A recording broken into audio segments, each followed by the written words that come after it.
नमस्कार दोस्तों, आपका हमारे चैनल में स्वागत है। बरसाना में एक भगत थे ब्रजदास। ब्रजदास की एक बेटी थी रतिया। बस इतना सा ही परिवार था ब्रजदास का। ब्रजदास दिन भर काम करते और शाम को श्री जी के दर्शन मंदिर करते और जो लोग वहाँ पर आए होते उनके साथ सत्संग करते। यही निज़म था। एक संत ने उनसे कहा, भैया हमें नंदगांव जाना है और सामान ज़्यादा है, क्या तुम हमें नंदगांव पहुँचा दो। ब्रजदास ने हामी भर दी। उसने अपनी बेटी से कहा, मैं समय सिर वापस आ जाऊंगा। एक संत का सामान पहुँचाना है नंदगांव पर, तुम प्रतीक्षा मत करना।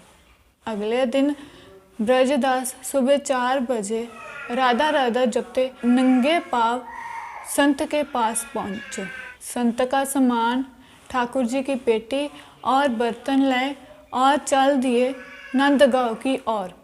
रवाना तो समय पर ही हुए थे, लेकिन संत श्वास के रोगी थे तो थोड़ी देर चलते और ठहर जाते सांस लेने के लिए।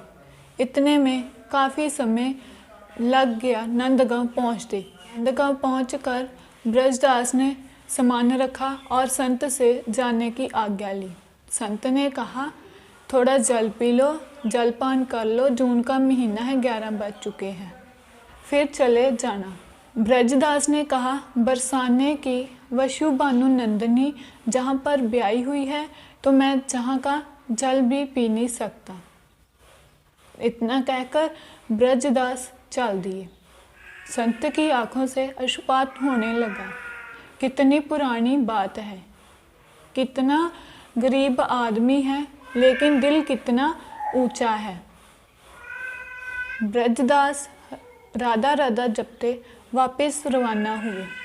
ऊपर से सूरज की गर्मी और नीचे तपती रेत। भगवान को दया आ गई। वे भगत ब्रजदास के पीछे पीछे चलने लगे। ब्रजदास एक पेड़ की छाया नीचे बैठ गए और वहाँ पर मूर्छित होकर गिर पड़े।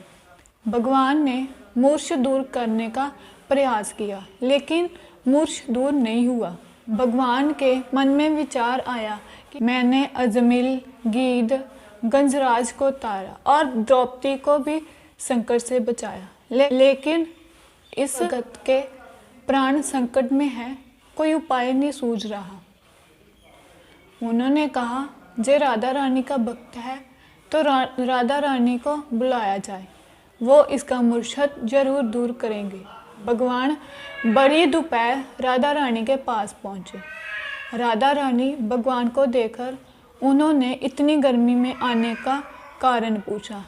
आगे भगवान भी बड़े मशखरे थे। उन्होंने कहा, तुम्हारे पिता बरसाने और नंदगांव की डगर में पड़े पए हैं, तुम उन्हें जाकर संभालो। राधा रानी ने कहा, कौन से पिता? भगवान ने सारी बात समझाई और कहा, तुम्हें उनकी बेटी बनकर चलना है और साथ में भोजन और जल लेकर जाना है। राधा तैयार होगी और वह उनकी बेटी बनकर उन ब्रजदास के पास पहुंच गई। उन्होंने आवाज़ लगाई, पिताजी पिताजी। ब्रजदास होश में आ गए और वह उनके चरणों में गिर पड़ा। उन्होंने कहा, बेटी अगर आज तुम ना आती तो शायद मैं बच ना पाता। ब्रजदास ने बेटी से कहा, आज तुझे बार बार देखने को मन कर रहा है।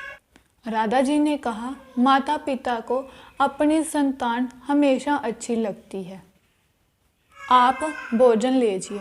ब्रजदास भोजन लेने लगे। राधा ने कहा, घर पर कुछ मेहमान आए हैं, मैं जाकर उनको संभालती हूँ, बाद में आ जाना। थोड़ी दूरी पर जाकर राधा रानी अदृश्य हो गई। ब्रजदास ने ऐसा खाना पहले कभी नहीं खाया था। ब्रजदास घर पर आकर अपनी बेटी के चरणों में गिर पड़े। बेटी ने कहा, पिताजी आप ये क्या कर रहे हो? तो ब्रजदास ने कहा, बेटी अगर आज तुम भोजन और जल लेकर ना आती तो मेरे प्राण चले जाते। बेटी ने कहा, मैं तो सुबह से घर पर ही हूँ। ब्रजदास ने कहा, अच्छा, वो मेहमान जो आए थे? बेटी ने कहा, कोई मेहमान नहीं आया था। अब ब्रजदास को सारी बात समझ आ गई। उसने कहा, आज तुम्हारे ही रूप में मुझे राधा रानी जी के दर्शन हुए। भाव विमोर हो गए ब्रजदास। मेरी किशोरी जी ने मेरे कारण प्रचंड गर्मी में कष्ट उठाया और मेरी बेटी के रूप में आकर मुझे जल और भोजन कराया। अब तो बस एक ही आस लगी रहती है कि कब दर्शन हो राधा रानी के।